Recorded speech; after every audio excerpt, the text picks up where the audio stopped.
ओम नमो भगवते वासुदेवाय। स्वागत है आप सभी का हमारे चैनल पर। आज के इस वीडियो में हम बात करेंगे चंद्र ग्रहण के बारे में। 7 सितंबर 2025 को पूर्ण चंद्र ग्रहण होने वाला है।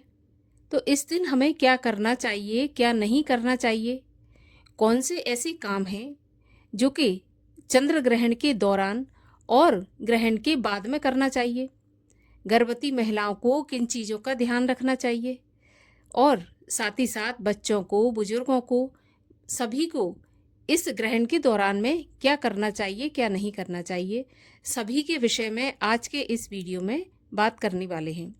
तो वीडियो को पूरा अवश्य देखिए और अगर वीडियो आपको पसंद आए तो लाइक करके शेयर भी कर दीजिए।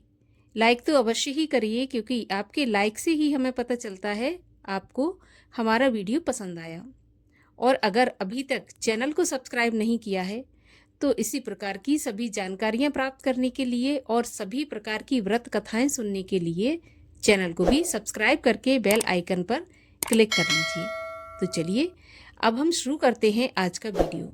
तो देखिए, 7 सितंबर पूर्णिमा तिथि, पितृपक्ष का प्रारंभ और पंचक का प्रारंभ, ये सभी एक ही दिन होने वाले हैं और इसी दिन होने वाला है पूर्ण चंद्र ग्रहण।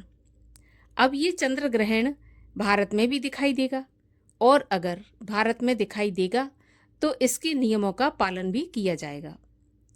तो ग्रहण से पहले, ग्रहण के दौरान और ग्रहण के बाद में हमें किन किन चीज़ों का ध्यान रखना चाहिए, आज के इस वीडियो में संपूर्ण जानकारी आपको देने वाली हूँ।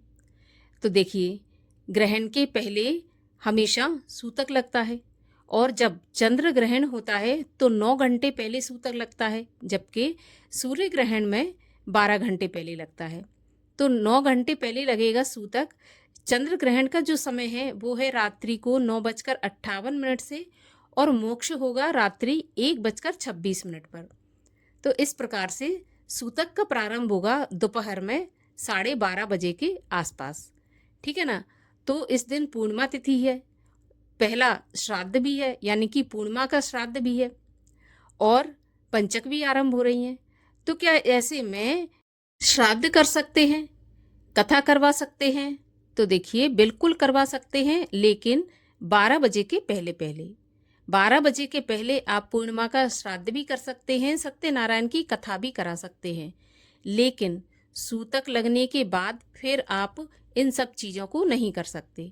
लेकिन हाँ, ग्रहण के दौरान तर्पण किया जा सकता है, भजन कीर्तन किया जा सकता है और ग्रहण के दौरान बहुत सी चीज़ें हैं जो ध्यान में रखना चाहिए। जैसे कि अगर आपके यहाँ पर बना हुआ खाना है, भोजन है, तो ग्रहण के दौरान उस भोजन में आपको या तो तुलसी के पत्ते डाल देना चाहिए, पानी में भी तुलसी के पत्ते डालना चाहिए। मतलब जितने भी आपके पास बनी बनाई खाने की चीज़ें हैं उनमें आपको तुलसी पत्र डाल देना चाहिए। लेकिन तुलसी पत्र पूर्णिमा के दिन या ग्रहण के दौरान नहीं तोड़े जा सकते।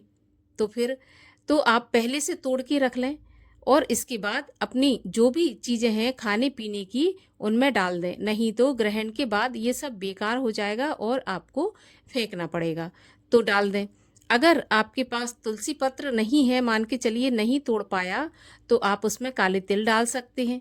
काले तिल भी उपलब्ध होंगे तो फिर काले तिल डाल सकते हैं। इससे क्या होगा कि जो ग्रहण का दोष है वो उस खाने पर नहीं आएगा। इसके अलावा ग्रहण के दौरान गर्भवती महिला को किसी भी चीज़, यानी कि नुकीली चीज़ से या फिर ताला भी नहीं खोलना बंद करना चाहिए, नुकीली चीज़ का इस्तेमाल नहीं करना चाहिए और यहाँ तक कि ग्रहण की छाया में भी बाहर नहीं निकलना चाहिए। यही गर्भवती महिला को ध्यान रखना चाहिए। और गर्भवती महिला को अपने पेट पर थोड़ी सी लाल गेरू लगा लेना चाहिए। इससे क्या होगा कि जो चंद्रमा को ग्रहण लगेगा उसकी जो छाया है या उसके सूतक का प्रभाव गर्भवती महिला के गर्भ पर नहीं पड़ेगा। और ये अवश्य लगाना चाहिए क्योंकि निश्चित रूप से ग्रहण का असर गर्भवती महिला के पेट में जो बच्चा होता है उस पर अवश्य पड़ता ही पड़ता है। तो ये लगा लेना चाहिए और बिल्कुल भी कोशिश करें कि ग्रहण की छाया में ना जाएं, घर के अंदर ही रहें। इस प्रकार से गर्भवती महिला को ध्यान रखना चाहिए। ग्रहण के दौरान कुछ भी खाया पिया नहीं जाता, क्योंकि खाने पीने से दोष लगता है, पाप लगता है। लेकिन इसमें जो छूट दी गई है वो बच्चों को, बुजुर्गों को और बीमारों को इनको दी गई है। ये लोग खा सकते हैं कब?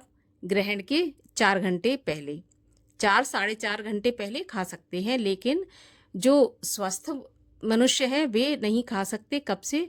सूतक लगता है तभी से। तो इस प्रकार से खाना पीना, सोना, मनोरंजन करना, यहाँ तक कि मलमूत्र त्याग करना भी निषेध माना जाता है ग्रहण काल के दौरान। ग्रहण काल के दौरान फिर क्या करना चाहिए? तो देखिए, केवल मंत्र जाप करना चाहिए।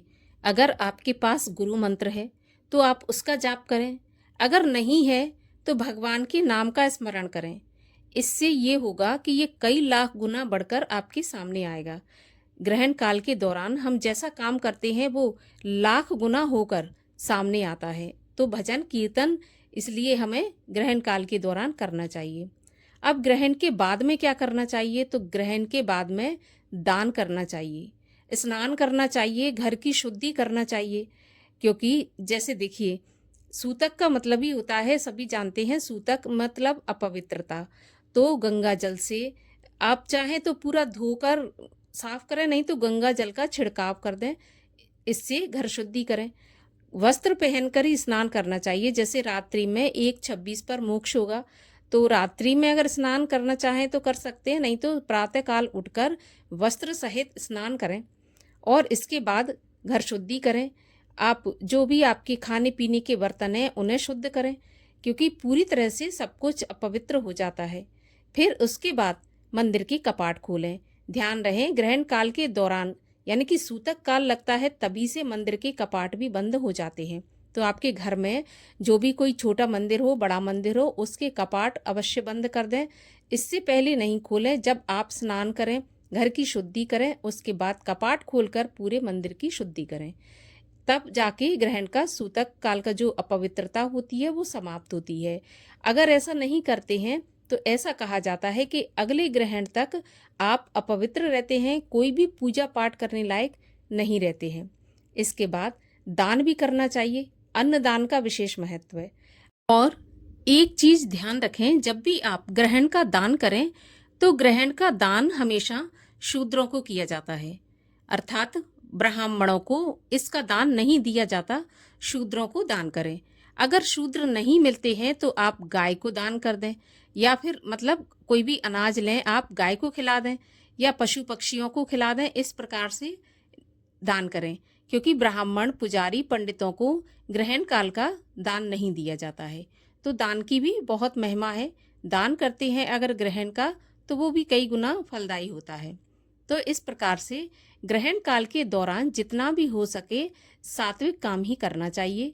कोई भी काम ऐसा नहीं करना चाहिए जो कि हमारा, एक बोलचाल की भाषा में कहें तो हमारी पर्सनल खुशी के लिए हो, क्योंकि इस समय पर भगवान पर आपत्ति काल होता है, चंद्रदेव पर आपत्ति काल होता है। अगर ऐसे में हम अपने सुख सुविधाओं या सुख साधनों का जो काम करते हैं उससे भगवान को कष्ट ही पहुंचता है। और अगर हम इधर भजन कीर्तन करते हैं तो उससे कहीं ना कहीं बल मिलता है देवताओं को, जिससे उन्हें इस आपत्ति काल से निकलने की शक्ति प्राप्त होती है। तो आशा करती हूँ कि ग्रहण से जुड़ी ये जानकारी आपके लिए उपयोगी होगी। अगर वीडियो अच्छा लगा हो तो लाइक कर दीजिए, शेयर कर दीजिए, चैनल को सब्सक्राइब कर लीजिए। मिलते हैं अगले वीडियो में, तब तक के लिए राधे राधे।